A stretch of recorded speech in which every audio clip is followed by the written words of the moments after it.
Was that the first time that you've been back to Pocono since the wreck? It was. Yeah. Yeah. Yeah. Okay. It was time. Nick Would Adolsky, the track president, the Manioli family asked me when I was in Daytona if I would come out there this summer. And I said, of course. I get, you need time away from certain circumstances, whether it's a relationship or time heals all at the end of the day. And I felt like, the track's not at fault. The car's not at fault. I made a mistake. I was going for pole and I just busted loose trying to come to the green with too much speed. I mean, the data shows I had too much wheel. I was 7 miles per hour quicker Yeah. coming to the green than I did the previous run. And I was doing everything right in my mind. And so when I took that hit, when I backed in, the car then spun around and hit the right front. And I don't remember the car hitting the right front. I was in outer space, like everything was black and white. And I got out of the car with adrenaline and got to the infield care center, and you do all these different tests with the doctor and with the nurses. And uh, there's this one test, it's called the Kington test, where you read these numbers. It's on an iPad, and you have to have your baseline done preseason. And I was super slow, but I'm reading it as fast as I can in my mind. And I hear the doctors talking with the nurse, this and that. And I'm like, this is taking way longer. Normally I'm cleared by now.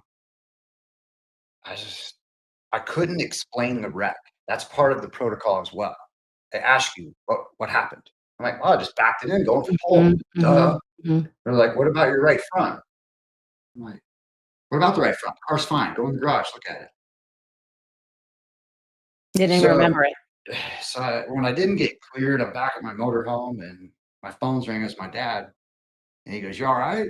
And I go, I'm fucking fine. They won't clear me to race. He goes, tell me about your wreck. I go, why are you asking too? How do you know what do you mean? And when I couldn't tell him about the right front, he goes, go watch the video. That's when my dad spoke to me that way. When I watched the video, I just balled up in a just You knew it was just bad when you saw the video. yeah. That's when I lost it emotionally as well. And it was a tough go, with all the rehab and going all the doctor visits and 'Cause you uh, weren't done. no, and I was like, this isn't that time right now. No, I got more to do still.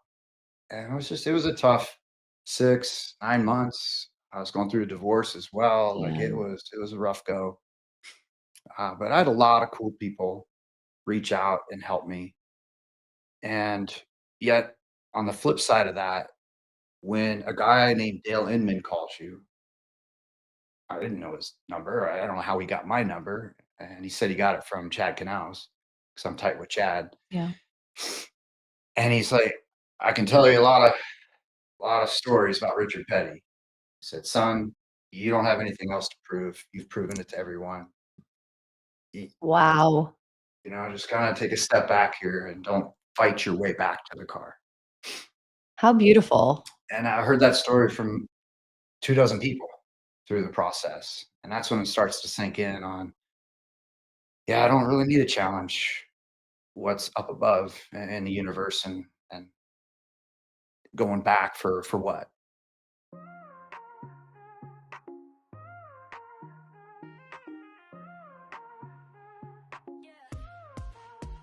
Welcome to the show.